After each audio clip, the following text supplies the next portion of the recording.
The Next Level Rap Star ឈានមកដល់ចំណុចនៃការកត់ត្រាស់ប្រវត្តិសាស្ត្រថ្មីក្នុងវិស័យចម្រៀងរ៉េបប្រជាជនកម្ពុជា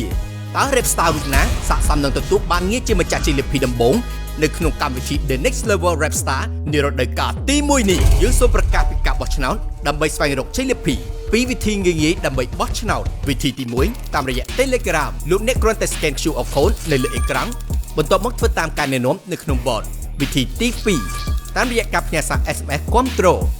អតិថិជនដែលប្រើប្រាស់ប្រព័ន្ធ Cell Card អាចធ្វើការបោះឆ្នោតដោយវាលេខសម្គាល់របស់បេក្ខជនដែលអ្នកចូលចិត្តបំផុតរួចផ្ញើទៅកាន់លេខ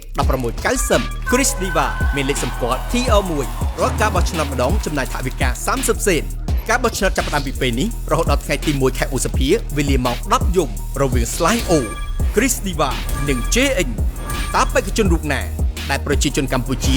ជ្រើសរើសជាម្ចាស់ជ័យលាភី The Next Level Rap Star រដូវកាលទី1